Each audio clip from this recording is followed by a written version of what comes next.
What's up, everybody? Welcome to another episode of Speak Your Piece. As usual, we thank you guys for watching and all the love and support. Keep sharing us, keep liking us, keep tuning in. As usual, my name is Rashawn Wilson. We have Jonathan. What's good? Steven. Yo-Yo. Christine. Hey. And Carrie. What's going on, everybody? So we want to go ahead and jump right into our first topic. Our first topic is kind of like almost a trio. So I'm going to start with this one statement. How do you feel about interracial dating, and do you agree with it, disagree with it, or what do you think about people dating outside their race? I'll go ahead and start with Yo-Yo. I don't really have an issue with it. I just don't. You want to date someone not African American or not whatever you are, then that's your prerogative. So I really don't have an issue with it. I do have an issue when people kind of comment and make other people feel uncomfortable just because they made a choice to date someone outside of their race. So I don't really have an issue with it at all. Well, along with that is the second part, and I'll pose it to you first so we can go ahead and get everybody else, so the rest of everybody can just jump in. So even with this interracial dating, how do you feel about interracial adoption? Meaning, like, how do you feel about maybe a Caucasian couple adopting a black child or vice versa? Well, I'm a little torn on that, simply because, I can't speak for other races, but as an African American person, I have an issue with other races adopting black children because I find that these children grow up and become apolitical. And as an African American people, we can't afford that. And I just think African American, we're very unique. And nobody can raise a black kid but a black parents in a black family. And I'm only speaking on that because I'm black. I can't say, oh my God, how can you adopt this Asian child? I have nothing to do with that. That is beyond my jurisdiction. But as far as black children, I don't think that, I'm a little torn. Everybody does need a home, but, Wait, hold on. What? Taking these kids. What do you think that they're going to miss by not growing up with black parents? Okay, first of all, the African American experience itself is very valuable. And, people are adopting these black kids all over the world, and they're just like, oh my God, look at my little Ethiopian baby, Unkunja. And it's like, okay, great, but what's going to happen when this child grows up? What's going to happen? Are they going to know? Are they going to know their language? Are they So going do you to think it creates an identity crisis with them? Huh? Yeah, it's going to be. It creates an identity crisis? In a way, yes, it is. But I hope, I pray, I wish I will go to yoga church and talk to the monk about it. But I hope that it will never happen. Like, I hope that we are beyond because you're not raised by a black parent, you're not going to be anything in life. But I hope we're beyond that. But I don't know. I wouldn't want my kid to be raised by a white person. Hey, but wait a minute, hold on. What is the black experience? Are we talking Cookout, Tyler Perry movies, and Roots? No, that's your black experience. The black experience. That's your black experience. The black experience is being raised by, you have learned so much stuff, and you have had a lot of valuable lessons because you were raised by black people. And, black people, we're just very unique. We are extremely unique people, and I just, it's just not. It's different. Now I'm not doing anything about it. I don't have a child. I haven't adopted a black child. So that's what I'm saying. I'm torn on it. And everybody does deserve love. Everybody that comes into this world, they deserve two parents who love them dearly. So that's why I say I'm torn on it. But Steven, how do you feel? I don't see any problem. I'm over here trying to figure out what part of black culture is going to be missed. You know what I'm saying? There is a difference, though. I can even see that. Yeah. If you're raised by, to me, I don't see nothing wrong with it.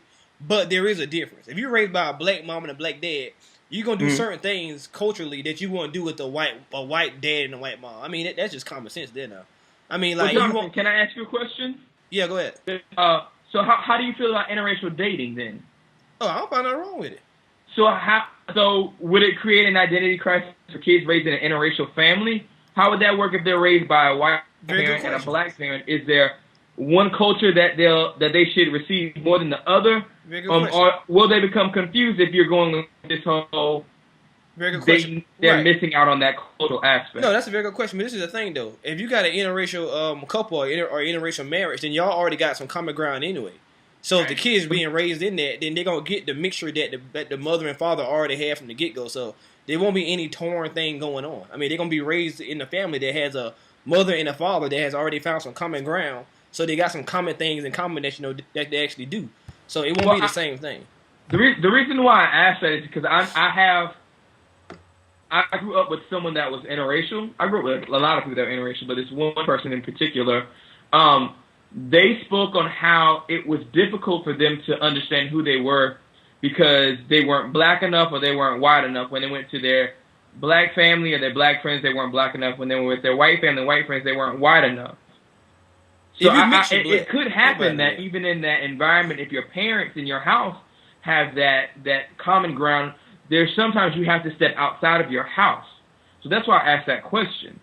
If you agree with interracial dating, would that allow you to say that there would not be issues, however, there would be issues with the adoption? Right. But yeah, keep in mind, I say I don't find nothing wrong with it, but there will be a difference. I mean, there just will be a difference. Christine, how do you feel about this? Hold on. But, I'm sorry, Steven. It is a different, is that a negative thing, though? It could be, yes. That's a very good question. It could be yes and no, and this is going to sound ignorant as it is, but let's just say the word nigga. I mean, growing up in the house, you grew up in a white mom, white dad, you ain't going to hear the word, this nigga, you know what I'm saying, whatever. Or you might. You might. You might. I would hope not in front of a young black boy, but a girl. But but like just little simple things like that. You know what I'm saying? You just won't become accustomed to that kind of talk. Should you be accustomed to that word? Well, that's what I say. It could be a good and bad thing. Right. Wait, so in your household, y'all just like, nigga go clean up the kitchen and nigga go clean, like y'all did, nigga change the channel. Y'all did that? They didn't do that in my house. No. You missing out on being called the N-word. Oh my God. Christine, how do you feel about this situation?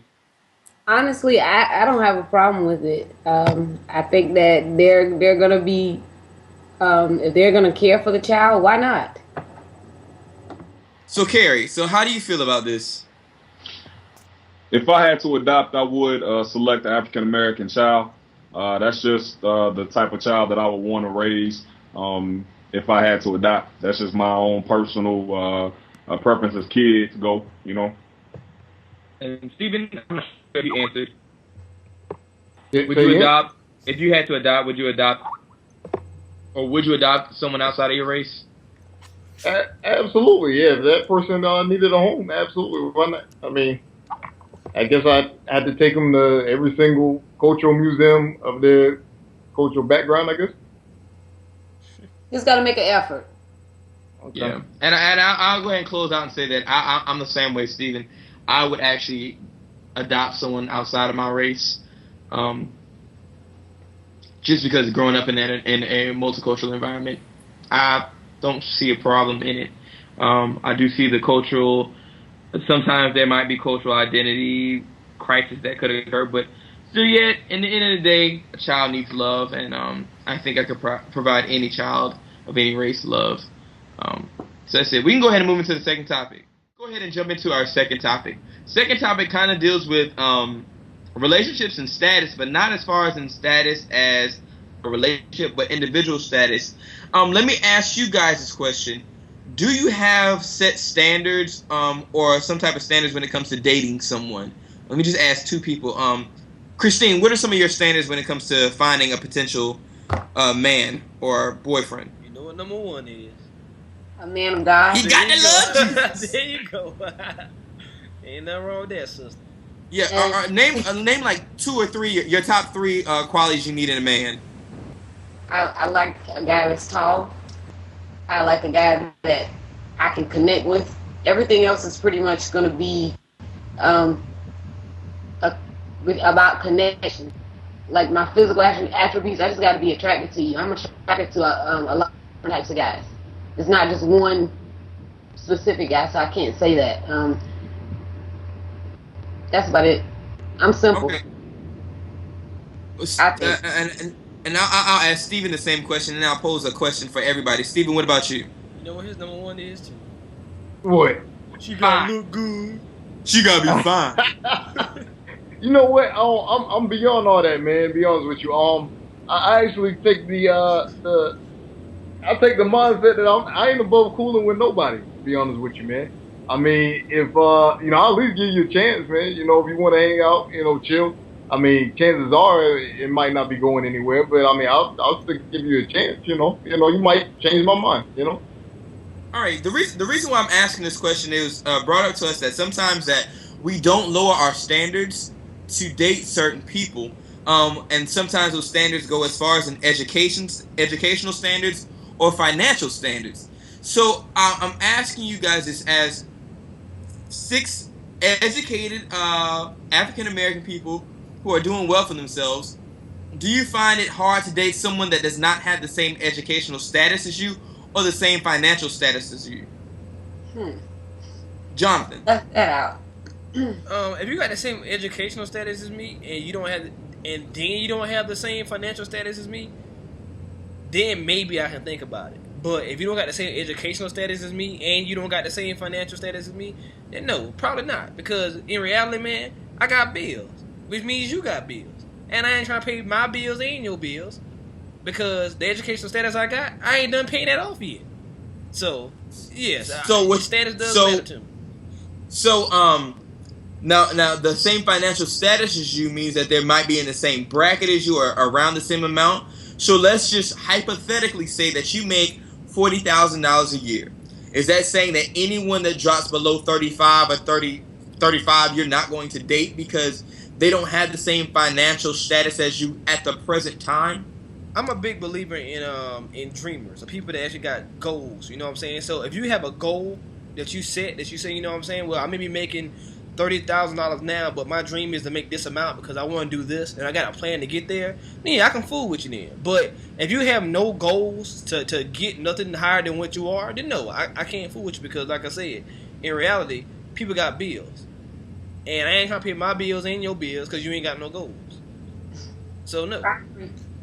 So, okay, Yo-Yo, how do you feel about that?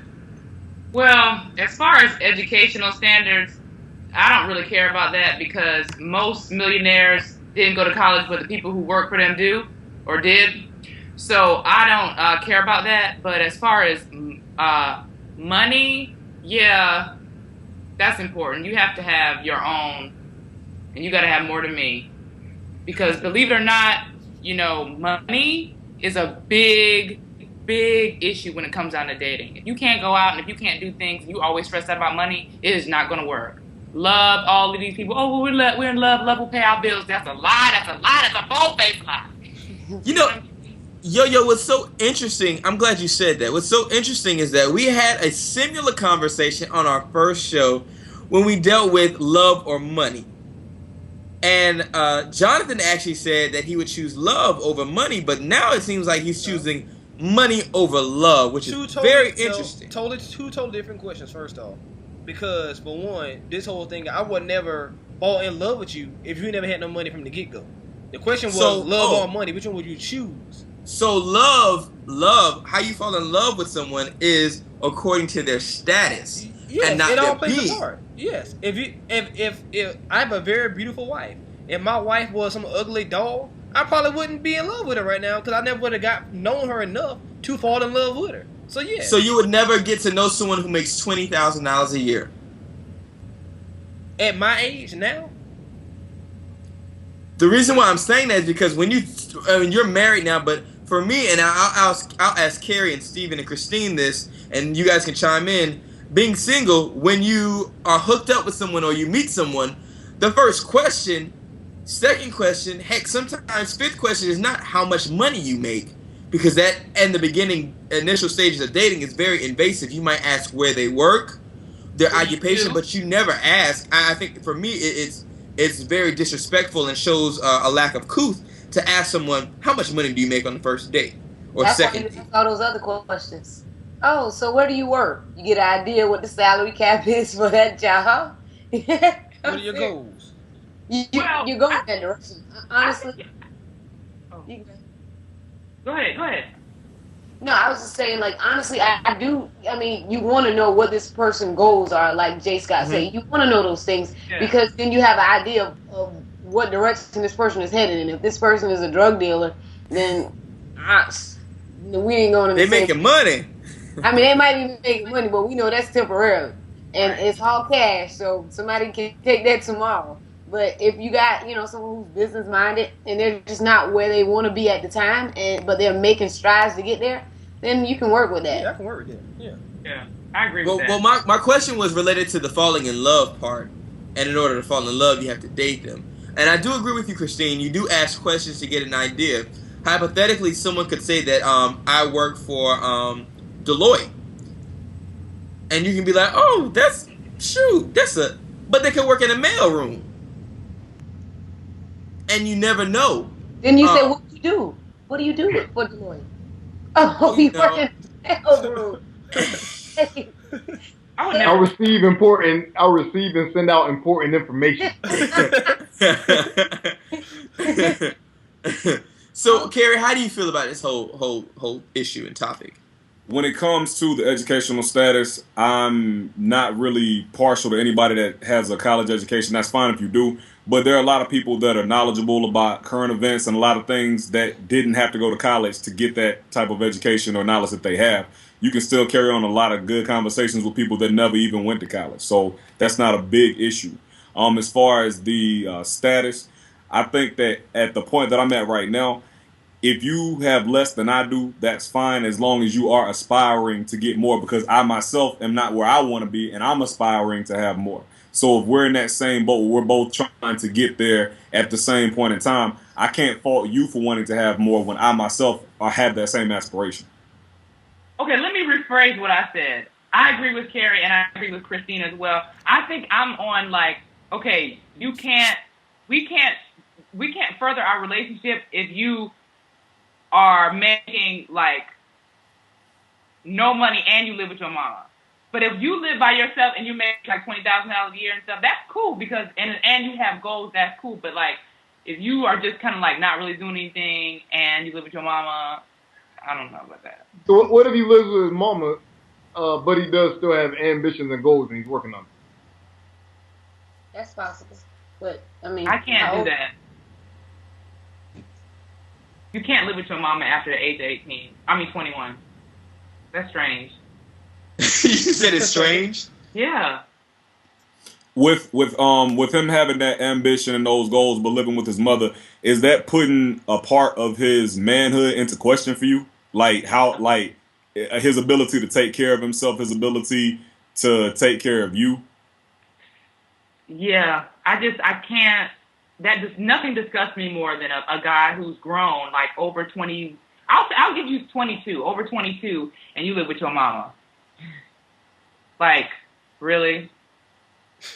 Really? Yeah. I mean, you live with your mama. Same thing with females too, though. I mean. Yeah, you're right. The same thing with females. I think that.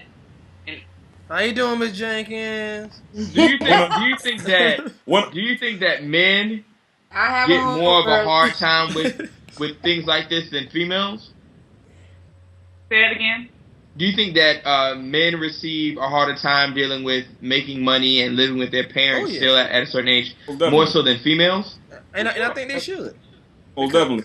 Yeah. Women are seen as the ones to be taken care of. Men are seen as providers. So when you have a man that is still in a position where it seems like people are providing for him, I mean, you're going to run into a hard time. So, Carrie, saying that, do you have an issue with your wife or girlfriend or potential making more money than you, a significant amount more money than you?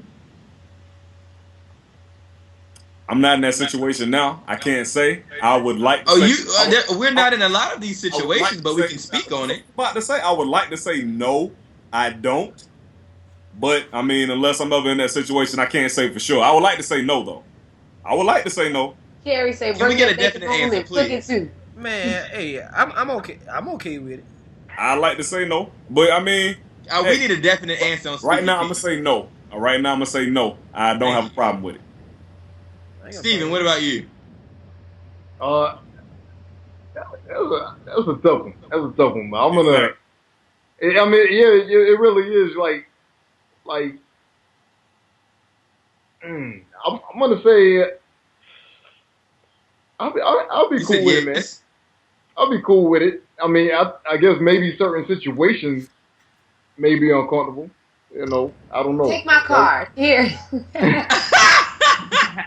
Would that make you? But no, you know what, Christine? That's I could borrow $20 get a haircut. Steven, would that make you feel less of a man with your woman making more money, and she says one day, "Here, take my card." I mean, it's Saturday. You already know when you and that woman get in a fight. That and y'all women, y'all know y'all like to go for the jugular when y'all fight. Yes, the first thing she coming out of her mouth is with your broke ass. You know what I'm saying? That's coming automatically. What it look like being Saturday and you have to walk up to her and ask for your allowance? She paying the tip. Hey. I wouldn't find no problem with it, man. I mean, as long as you're making a decent living yourself. If she making more, that's fine. As long as you're making 20,000 and she making 100,000, then yeah, that's a problem then. But I mean, if she making 100 G's and you making like 50, 60 G's, then yeah, you still good. Because if something fall out, you can pay for your own stuff. But see, I think for me, the main thing is that you do have goals, but I mean, y'all know how I've spoken about financial status previously, and I am big on financial status, but I will say that I probably will date someone who makes less than me. I don't have a problem with that. What? As long as they're not complacent. Right. In a low financial status. We need money in order to survive. Like I said before, you won't catch me living poor. I've never been that way. I don't want to be that way. May I ask you a quick question real quick? What's up? What if her low-paying job is actually her passion? What you gonna do? What if she's a painter or something like that? You know what I'm saying? And she, you know, what if she's a teacher or something like that? No, I've had that conversation. I want to put. I love to put my business out there, but I want to put someone else's business. But I dated a young lady who, right now, is doing her passion right now, and her passion is not making an excess amount of money. And I support that. I will support my girlfriend, my potential wife, whoever, with her goals, but know that in order for us to have a family, that we need finances. And sometimes we can be passionate. Like, I'm passionate about a lot of stuff, but I'm passionate about my ministry, but I know my ministry doesn't make money. So I'm doing that. And then I got to make money on the side. Like, I have to be financially or economically intelligent when it comes to that. What you saying? No, I think it is all about goals and, just making sure that communication, like I say all the time, communication, when it comes to something like that. So, yeah, I appreciate everyone's input. Let's go ahead and move on to Kerry Kearns with this letter. All right, so we've come to the portion of the show where we are going to get into the letter. We want to say thank you to everybody for sending these letters to us. Please keep them coming because we like this portion of the show. We hope you guys do too, and we want to make sure that it remains a part of the show. This week's letter starts by saying, "What's up, Speak Your Piece? I feel kind of weird writing this letter because I'm afraid of the response I'm going to get, especially from Steven. Okay, so here it goes. I've been with my boyfriend for the past 6 years and everything is great, except he hasn't proposed yet. But that's another letter, LOL. About a month ago, we decided to try something new in the bedroom. It was a mutual decision because I like to keep him happy with new things, and he's pretty much open for anything because he says my stuff is so good. Anyway, for the first time, we tried anal, and it was very painful to say the least." Oh, Kara said what again? She said for the very first time ever, they tried anal. Yeah, I remember that too. TMI. And it was very painful, to say the least, but he enjoyed it, so I kept going along with it. Anyway, it's been a month now, and every time we have sex, all that was in bold, he doesn't want any oral, any poo nanny, just anal. I know what Christine's going to say.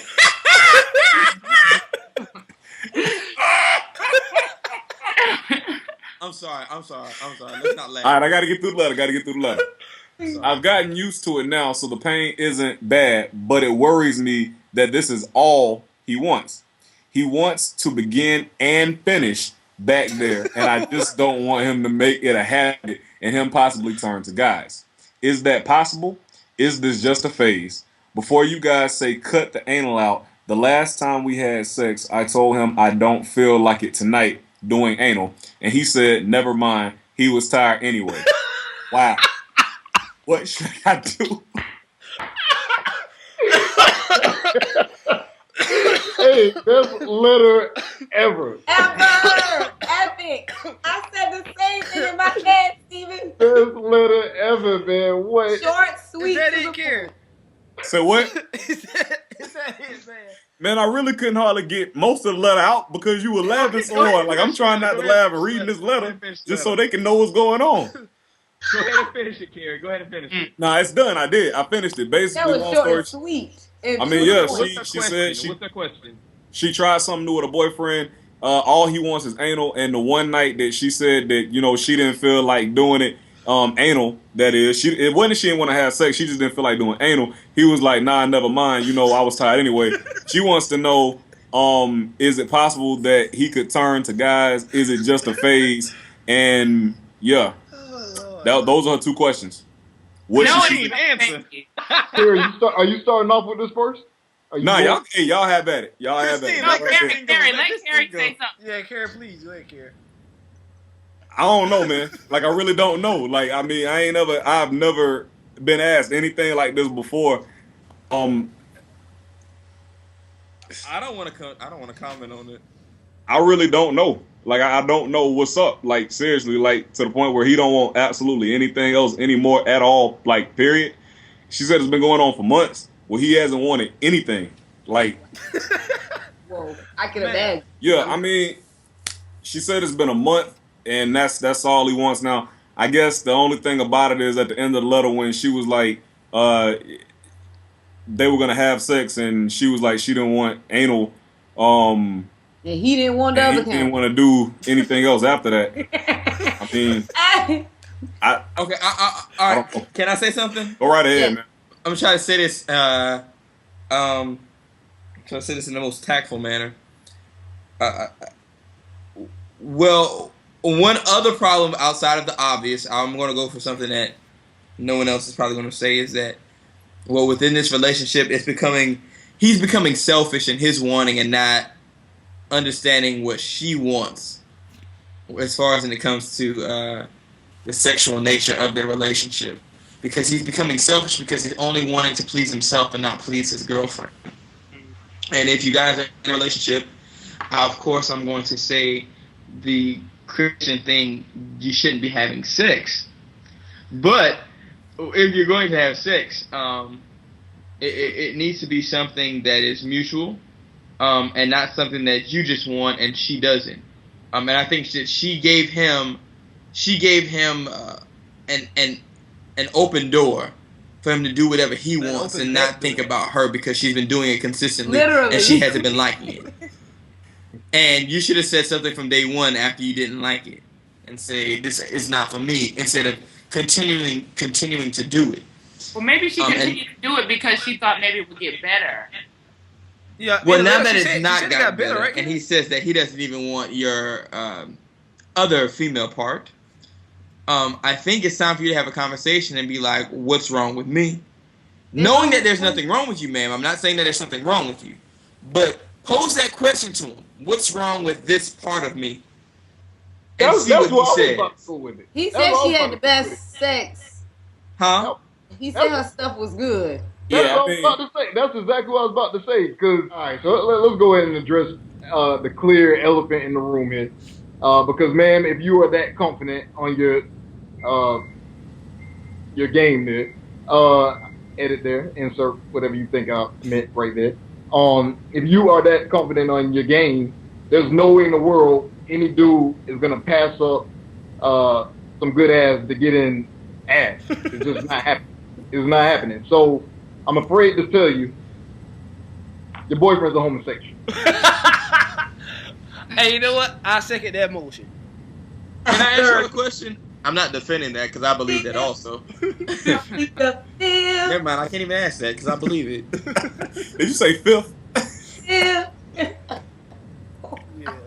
I mean, imagine she in the bed. Like, hey, I got something. It's just all moist, and he like, but you gonna give me some of that ass though. Yeah, but the key word is she said he told me that I had good stuff. What if he just said that and then when he found out that the back was better or actually good, he was like, well, I don't really want it from the front because it's not all that good in the first place, but I'm only telling her that because I don't want to hurt her feelings. That, I mean, Yolanda brings up a good point. God dang, if I had to resort to just hitting the chick in the ass, I think I'm moving on, man. Like, if this stuff ain't... Well, yeah, that, I mean, I agree. There's so much I want to ask and I can't ask it. Can I ask y'all a question? I hear that. Can I? I mean, I don't know if y'all will be real with me. Go ahead. Can I ask y'all a question? Yeah. Have y'all ever done that with one of your girlfriends? Nah. Not I. This is an exit, not an entrance. Not I. And to be totally honest with you, The reason, Jonathan, the reason I'm asking is because we have a homeboy, and I don't know if you remember all of us. I don't remember you specifically. Remember this conversation we had, but this homeboy of ours said that he always wanted to do that to his girlfriend, and he's not gay. I don't remember him saying. No, this dude is doing it like habitually though, like over and over again. Habitual line Well, yeah, but my reason for saying that is I know some You guys. don't want nothing else, Sean. You don't want nothing else. Listen, I'm not defending him. I agree with you with your initial statement, but I'm just saying that I know some guys that like both. I've always been afraid of getting dookie on my stuff. I'm just being real. John, if you mess with like that, I mean, you're married now, but I would hope that they would be clean regardless. That's nasty. Well, Martin say, man, Martin talking about you pull your stuff out, you have corn on the cob. Y'all so disgusting. So disgusting. So disgusting. This conversation is moving in the wrong direction. Let's go ahead and go back to the woman that's at hand. But the thing that got me though, Carrie said that she said, "Look, man, we can have sex, but we can't have anal." And he said, "He pulled the I'm tired. I have to finish." This is why I was agreeing with Steven, like the fact that he wanted to have sex, and then when she said, "No, we gonna do it the regular way that women and men have sex," and he said no, that's real suspect. Now if he had said, "I'm going to do it," like he was like, "Oh yeah, let's still do it," I wouldn't have been like, "Oh what?" I would be like, "Oh wait, he's regular." But he turned it down, and then said he's sleeping. Oh, but Jonna, I'm just not into that no more, man. I'm past that, man. But we off that, yeah, ma'am. I think you really need to have a conversation with this man and see if he really wants you. Oh, your brother. He ain't gonna tell her that. Well, like I said before, she needs to stop letting him go in that area. Yeah. And I mean, he's not doing it forcefully. She's allowing him to do it. He's like, yeah, we're gonna do it the regular way. Oh, nah, I'm good. I'll take the L. I mean, I can't. I'm sorry. You gotta feel. Wait, hold on, ladies. Would y'all not break up with this dude? Like, I would. Quick. Quick. I would too. I'm sorry. You gotta feel real low, man. The one thing about me that makes me a woman is right there, and you don't want no parts of that. You want something that every other person got. Nah, I'm sorry. Hey, but look, hey, 6 Come years on, though. son. Come on. 6 years. She's been with this dude for 6 years. Yeah, 6 years. They've been together 6 Sally, years. So Sally, this ain't no dude that you just met yesterday. This is a dude that you got 6 years invested in. Bye. He don't want. Hey, come. You know all of them muscles back there. Come on now. Yeah, and I don't want to be wearing diapers. Yes. Taking enemas and no. Okay, let's be getting off topic. I don't want to talk about this. I ain't wearing That's not wrong, man. Yeah, I mean, I don't. So you dealing with in closing, what are we telling this woman? Man, he likes boys. Run. Yeah, he likes boys. Yeah, big time. But all right, ma'am. So in conclusion, we know you've been with this man for 6 years, so if you want to sit down with him and have a conversation with him about everything that's going on, I mean, do that, but make sure you get some type of answer that is going to be good enough to stay for you, because if it's not anything that sounds halfway feasible, you need to be out. I mean, this is a real strange letter, so I know you want to probably give him the benefit of the doubt after being with him for 6 years, but yeah, that's something you need to go ahead and nip in the bud. And hold on, not nipping the butt, nipping the bud. Bud. All right, any last words before we end the show today, guys? Find a heterosexual man. That's it. For the entire show. Christine, you had something? Yes, I definitely want everyone to send us some topics. We want to hear what you think, what you want to talk about, whether it's the most outrageous thing you ever heard, something thought-provoking, or just something that's pure comedy. Give us the opportunity to make you laugh or make you think about it. Just hit us up. Yeah. Hit us up on what you repping, baby. Show what you repping. Hit us up on Facebook individually or at facebook.com/speakyourpiece, or hit each person that's up, Yo-Yo, Jonathan, Steven, Carrie. Hit Christine up on Twitter. Only place on myself, but yeah. What you repping, Alex? Heat, baby. That's it, baby. Oh, man. And we like to thank Easy E, guest appearing on the show. Straight out of Compton. Straight out of Compton. Straight out of Compton. Black with attitude, you know what I'm saying? But now, again, thank you guys for tuning into this show. Check us out on YouTube. Check us out on Facebook. Continue to like us, share us. And until next time, keep speaking your piece. Good night, guys. Peace. Peace. All right, everybody.